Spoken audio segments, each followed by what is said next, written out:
professional record is 14-2 with 9 KOs. Ladies and gentlemen, introducing the Atomic Bull, Oliver McCall. And his opponent, fighting out of the red corner, wearing the white trunks and weighing 242.5 pounds. His professional record is 26 victories, 17 by KO, only 4 defeats and 1 draw. Ladies and gentlemen, from Columbus, Ohio, ranked number 2 in the world by the IBF, James Buster Douglas.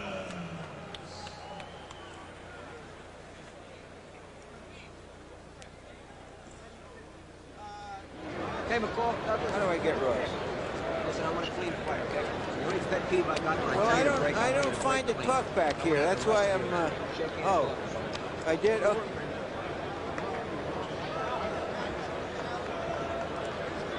Got it.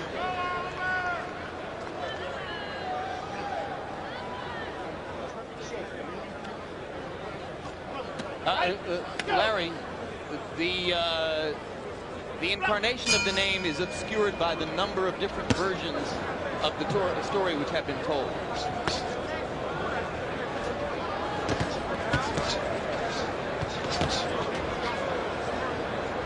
Should we be calling this, Don? You're watching round 1 of Oliver McCall against James Buster Douglas. The fight is regarded as important in Douglas's career because an impressive performance could springboard him toward a meeting with Mike Tyson. He is one of a variety of different opponents who have been discussed as potential challengers for Tyson the next time around, and somewhere on the way to break, step back. See Tyson Evander Holyfield. Now he faces off against McCall, the Atomic Bull, a former Tyson sparring partner. And Douglas came out like he was inspired by the previous fight in which Jose Revolta, who also had been mentioned as a next Tyson opponent, won a lackluster decision and had to come off the canvas to do it. So obviously Douglas can do himself a lot of good here if he can do something impressive. Buster Douglas is trained right now by Rich Giacchetti, and whom you will associate with the long and star career of Larry Holmes. And like Holmes, Ray Leonard, Buster starts with the jab in most of his work. Buster Douglas is a big heavyweight, and 242.5 pounds, that's a lot of weight for heavyweight. He carries it fairly well because of the structure of his body. I'm looking at his opponent, Atomic Bull, and normally fighters have the ring name, which is synonymous with their style. Right, step back. And thus far, McCall has not been the aggressive bull.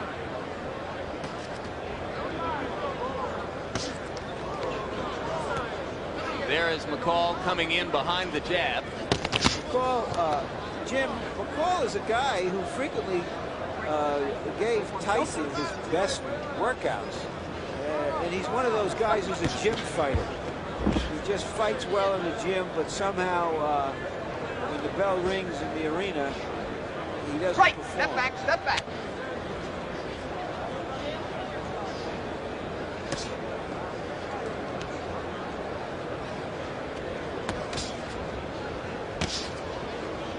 Well, McCall bears a little bit of a face and body resemblance to Joe Frazier, but it pretty much stops there.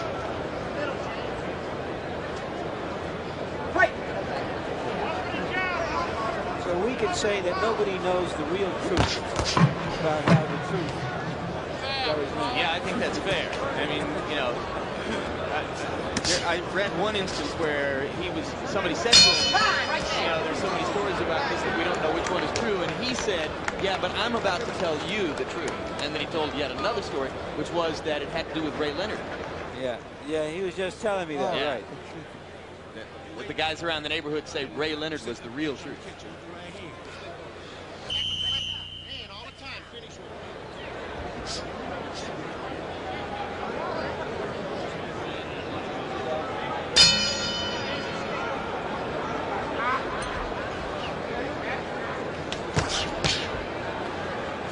Round 2 of Buster Douglas against Oliver McCall. Douglas beginning now to show the jab a little bit more than was the case in round 1, which was a little bit of a brawling round. now is trying to establish that jab. He threw a sharp right hand a second ago and sort of surprised McCall very.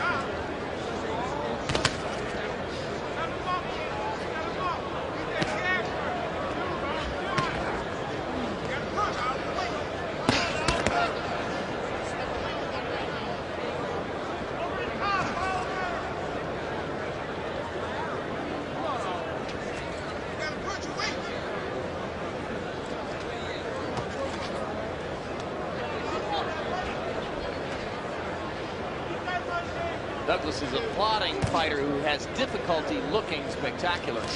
A year ago, he was put into this ring on the undercard of Tyson Spinks. Right, step back, with a sculpted body god out of Houston named Mike Williams. It was expected to be a step up for Williams toward heavyweight contention, and Douglas easily defeated him, working behind the jab. That was a big step forward for him. My recollection, Jim, is he knocked him down with the jab several times. So in any case, other than a big man, virtually normally, somebody's able to put a guy down with the left jab. I think some of us one of the guys that could do that. In fact, Larry Holmes once did it in a championship fight. Right, step back, step back. Douglas is the son of a fighter who was Billy Douglas, who was a pretty good middleweight and welterweight way back in the 50s and 60s. Let him go around that neck. I would say a better middleweight and light heavyweight than his son is.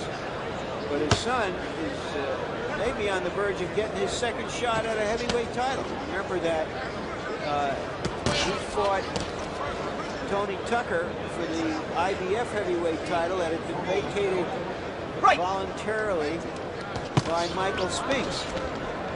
And he was leading that fight and got stopped in around the 10th round, as I read. Ran out of gas.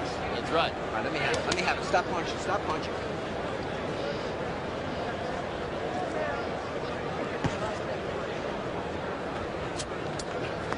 I heard he had a hot roll at a dice table. And he couldn't leave.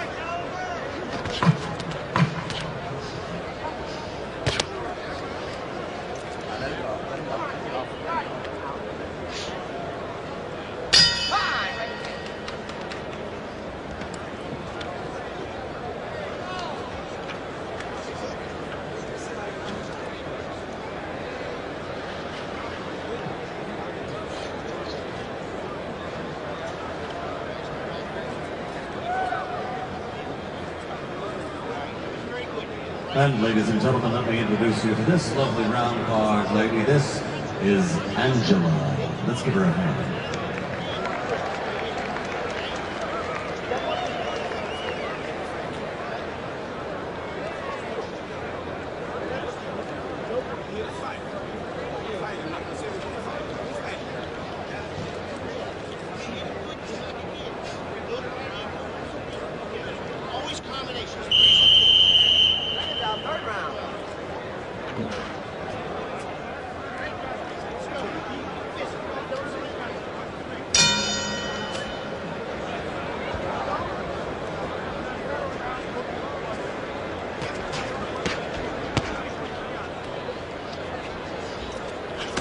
Buster Douglas against Oliver McCall. Douglas trying to be impressive enough to enhance his credentials for a possible title shot against Mike Tyson. Well, the heavyweight division is wide open for candidates to fight Tyson. And Douglas is aware, is very aware that looking impressive here may Well, in fact, there is one man, though, that the public most wants to see against Tyson. And if you look across to the far side of the ring, to camera right at the lower right-hand corner of your screen, you'll see him. He's sitting next to Donald Trump. Probably no coincidence there. His name is Evander Holyfield. Right, step back, step Well, back, Trump step back. has an option on that fight, which means... Go off the neck. Okay. I got it. Right, step back. Don't wrestle in there, guys. I told you before.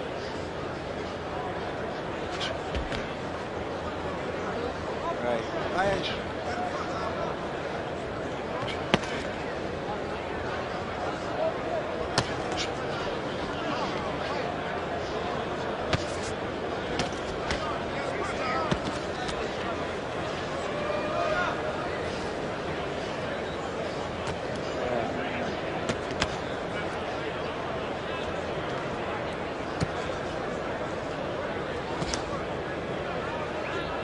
Let him go. Let him go. Okay. Yeah, and Trump, I'm sure Trump's lawyers believe he has an option on the fight. He has an $11 million, approximately 11 or $11.5 million, which is what he paid for the Spinks fight as an option. According to Kate, all that means is anybody out there can beat it if they want to beat it. You know.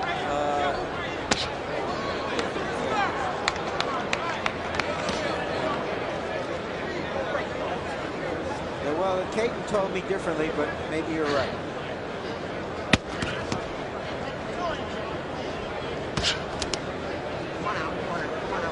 Come on out. You guys are wrestling. Let's box.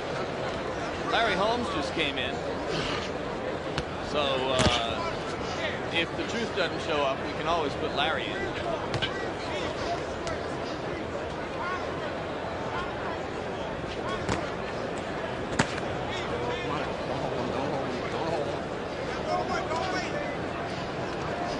Seconds to go in round 3 between Buster Douglas and Oliver McCall. We've had a scintillating call in this fight. I'm sure all of you have enjoyed the continuity that we've brought to it. And now, between rounds, an HBO special effect, singularly identified with Ross Greenberg's boxing telecast, The Corners.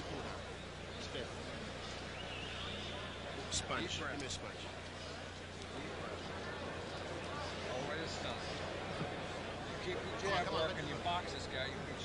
Don't forget, ladies and gentlemen, Sunday, July 30th, right next door.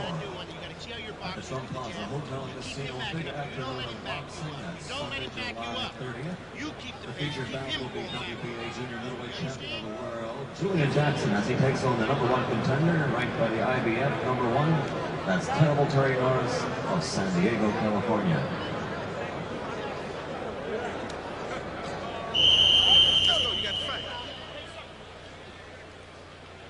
You've just heard the dulcet tones of Richie Giacchetti.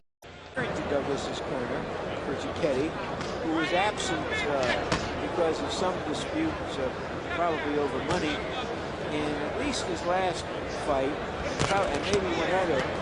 And Douglas looked so bad in that fight while winning a very lackluster decision Against Trevor Burbick. It was against Burbick. I didn't remember that. Yeah. We will eventually. He's here signing a contract while here, and he didn't have time to Get involved. Come on out. Stop punching. It seems to me that Buster Douglas wants to get McCall out of there because it's become a tougher fight than was expected.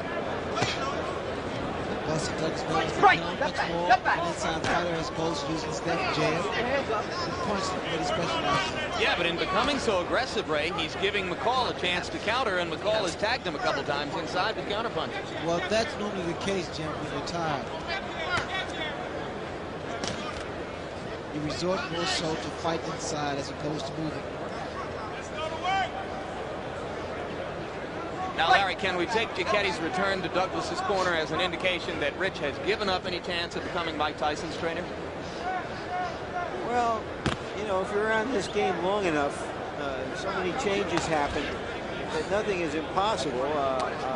There was a time when he appeared to be the front runner to replace Kevin Rooney, but Tyson didn't want him.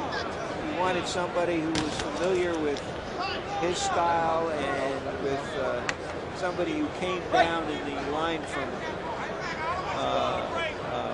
Customato, and so he rejected Giacchetti, who has worked with several of Don King's fighters, and of course best known for his work with Larry Holmes. Right now, Oliver McCall is making a little bit of a name for himself as he continues to give Buster Douglas trouble in round number 4.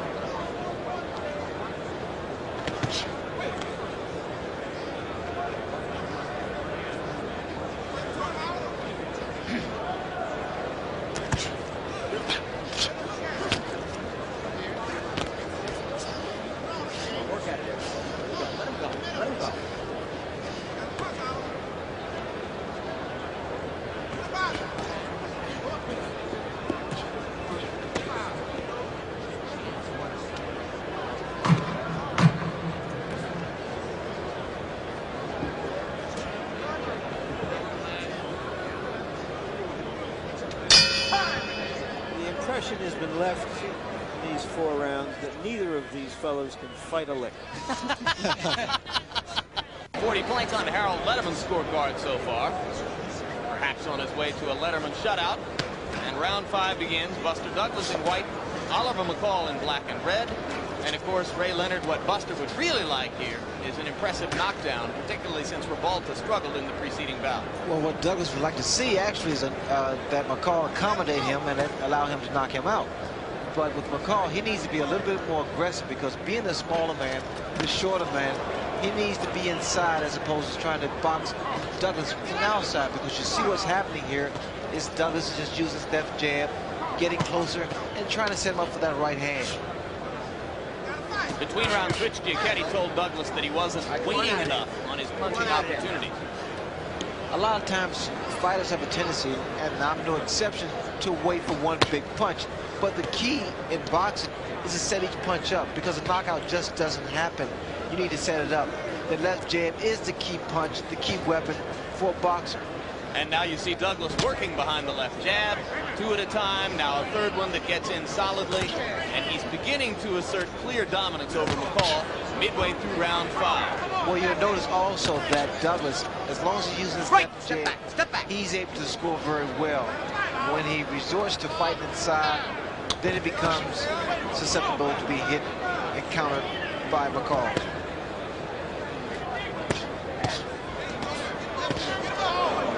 McCall firing wildly, but he did land one solid body punch as he backed away from Douglas. Douglas ultimately working behind the jab or just leaning on McCall with that big body, 246 pounds. He's weighed as little as 225, and I don't know if they want him as beefy as this for a purpose.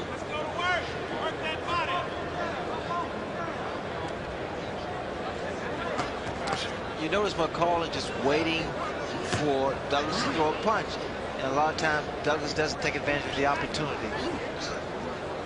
You see McCall's hands are starting to drop to his side. His punches are more telegraphed now, more lounging, more roundhouse punches as opposed to straight shots to get the proper leverage. Right.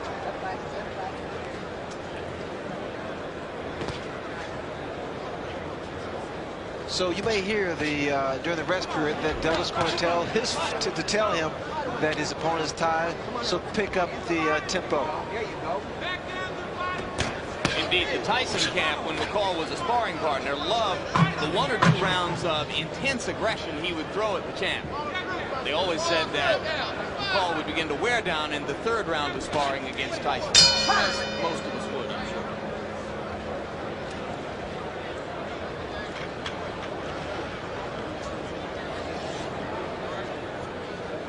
I'll say this, comparing Douglas and Revolta, that Douglas is obviously putting more effort in it. He's obviously trying to make.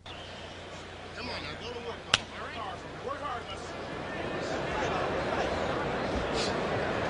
I tell you to break. I want you to break when I tell you to break. Box. Well, you saw the connect percentage for Buster Douglas in that last round, indicating he had landed 69% of his punches. So the jab is becoming increasingly accurate. And McCall gets wilder as Douglas gets more accurate. Work at it, Aaron. In round 6. Work at it.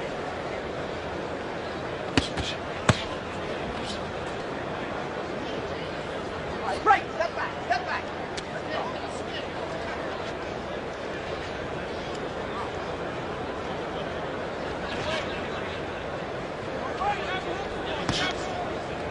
Let him go. Let him go. There is signs of desperation more so in McCall. He's just attempting everything. He's trying to land that lucky punch. And a lot of times that lucky punch doesn't land too often. He needs to establish his jab or basically work inside. That's why they call them lucky punches. Right. If it lands, you're lucky. You know, for a really big man, this is always baffling to people who are new to the sport, right? For a really big man, Buster doesn't have knockout power. He does not seem to be able to hurt a man with one punch. Well, if you notice the way he executes his punches, he comes off of his foot, whereas the power is in the leverage. It's the way you twist your body. It's like a swivel. And a lot of times, these big guys punch is more so arm punches. Right. It's in the hip. The hips, the legs. It's everything. It's just being down there. Like, that's why Tyson's so strong. He gets his hip, his waist, his thighs, his arm. I think the same thing is true of a guy hitting a baseball or even a tennis ball. It's not how hard you swing. It's how you synchronize getting your whole body into it at the exact right moment. It's the timing, the velocity of the punch, and the stroke, or what have you. Apparently, some of the heavyweights don't have that. Now there's a huge demonstration of fan enthusiasm on the far side of the ring as some celebrity comes into the arena.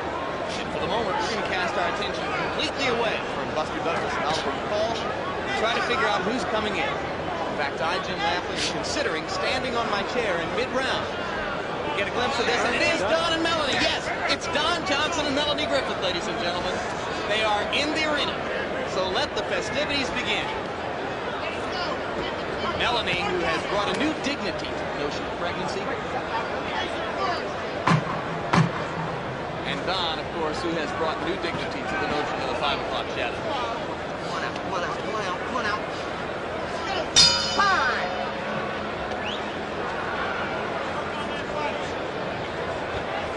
It's a good look out. Check it out. Well, we'll have to defer to a higher authority on that subject. The tabloids.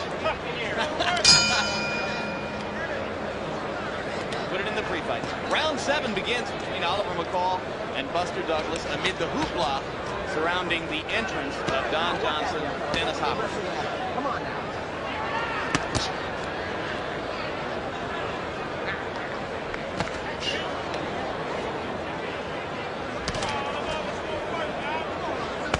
Right. Step back. Step back.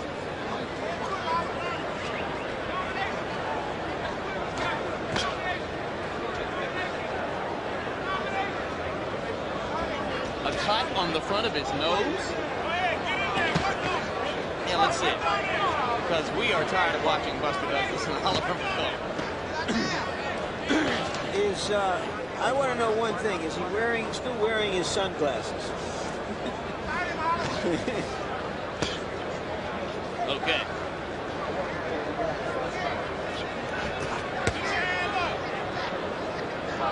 Working there. Working there. One more. There you go. There you go. Right. Right. Let me out. Baby, wake up.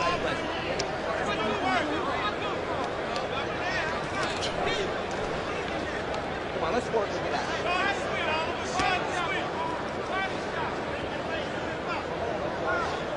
Right. Step back.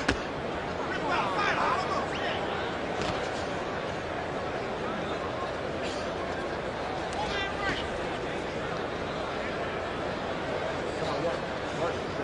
Work. The Atomic Bull. AB, Atomic Bull.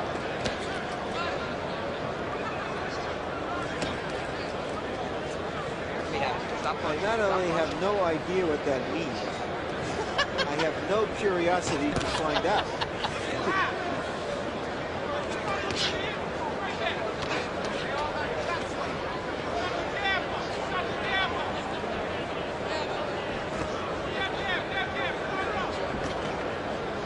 Right.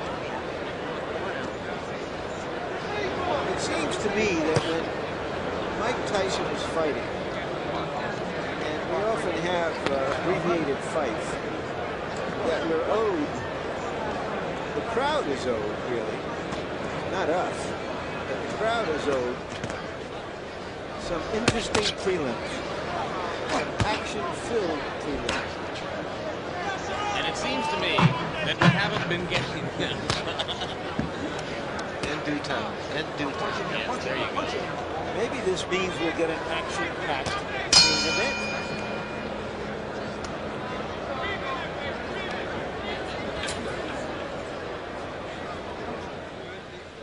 Good deep breath, team. I'll tell you, there's a significant difference in the quality of Don Johnson's seat.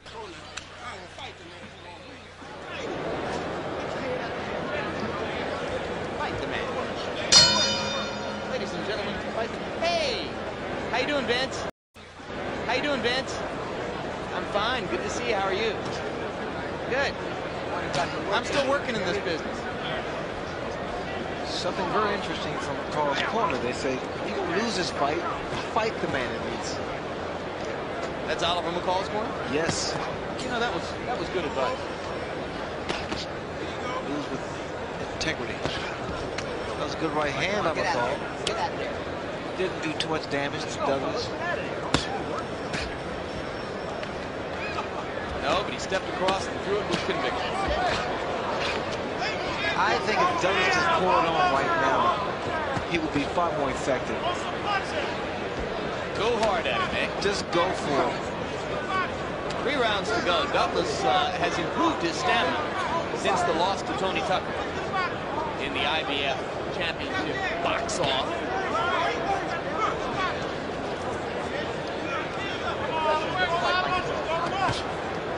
Right now, Douglas appears a little tight. Can't seem to really get loose with the full assault. Short with that right hand.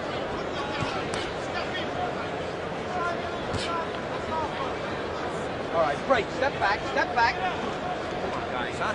We'll take points away pretty soon.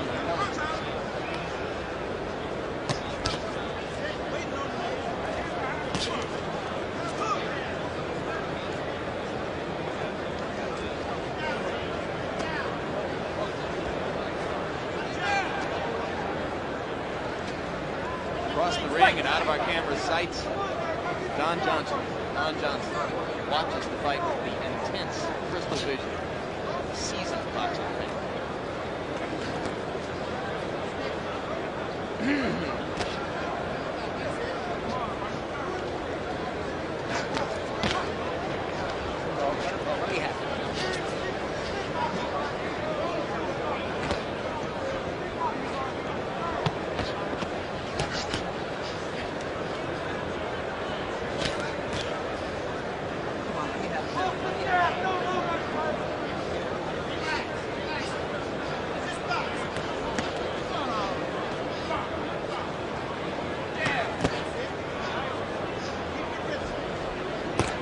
Quiet night in Atlantic City. Out on the boardwalk, guys and dolls stroll amiably toward their next date's destiny. Here in the convention center, Carl, the Truth Williams, prepares to face the real truth. And at the end of round 8, Oliver McCall twice stings Buster Douglas to the body. Time right there. Advice to Oliver McCall is to fight as round 9 begins. There's not too much more you can tell a fighter at this point, at this stage in the fight, but go in there and do something. And McCall's corner is more so concerned about how he will be looked upon at the end of this 10-rounder. Did he put up a fight? Did he try? Or was he in there just to survive? Well, he's going to absorb the 3rd defeat of his career, barring a turnaround. He was placed in here as an opponent to Buster Douglas. He's being given a chance of perhaps moving on to fight Mike Tyson. And a guy like McCall, who spent a lot of time around the Tyson camp, has no illusions. He knows what his role is. Well, that's what happens. They get this mentality, this training mentality, and basically they're in there just to work.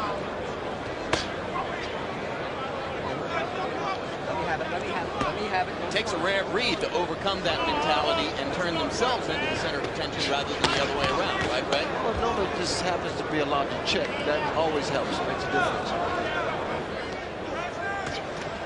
But working out with Mike Tyson is steady pay. That's been the case here. Tyson sparring partners get $2,000 a week.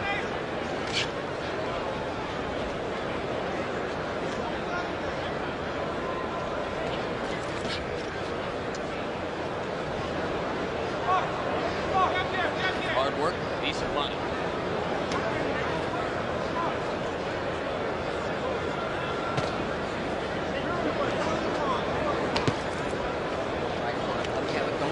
wrestle. Still wrestle.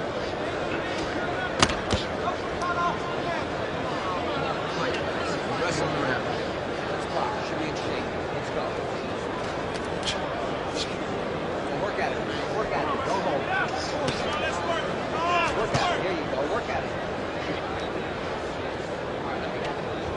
Boy, do we have.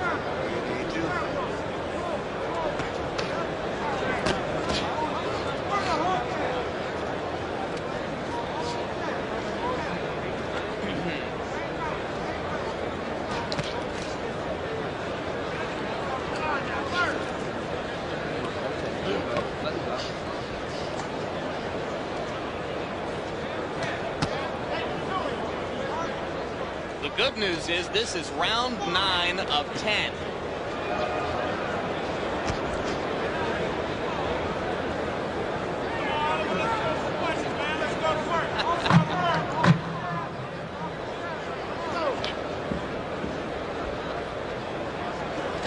Could you believe it? He was stretched to 10 rounds last night by Clarence Bigfoot White. He said he wanted a rematch. This is the 10th and final round. Let's have a round of applause for Oliver McCall and James Buster Douglas. Round 10 begins by punch stat computations. Buster Douglas has landed 61% of his jabs through the first 9 rounds of the fight. So he has been accurate with the jab as billed. Here's the last chance for McCall to make some kind of a mark.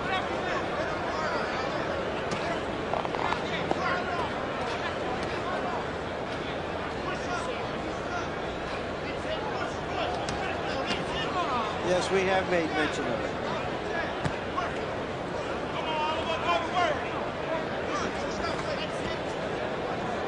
Well, unfortunately, stamina has never been a problem for Mike Tyson's opponents. Break. Step back. Let's go. Step back.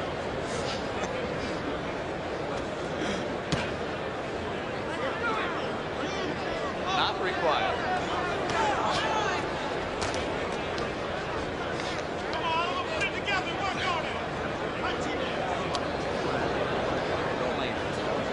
This was a fight-off between Revolta and Douglas. I'll say this. Douglas hasn't beaten McCall tonight. He was beaten Revolta. That's right. That was the fight he had to win. And he has won it in unspectacular fashion.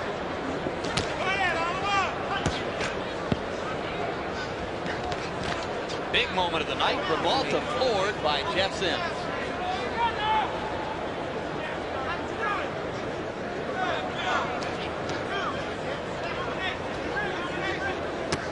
I'll say this for the integrity of boxing. You know, Jeff Sims and McCall were thrown in here, and as you say, they may know what was expected of them, Jim. But Sims went out and went all out, and they have ruined the opportunity of Revolta. And McCall is still throwing. Still trying. This guy has come out here and he's done his best. So be it. That's what happens when you don't expect too much from these fighters here. All of a sudden, they can't play with you. And neither McCall nor Sims is going to wind up having spent any of the evening on his duff. Both going to stand up for 10 rounds. Right. And it kind of excites you about the heavyweight division, doesn't it? Intrigues me. Hello.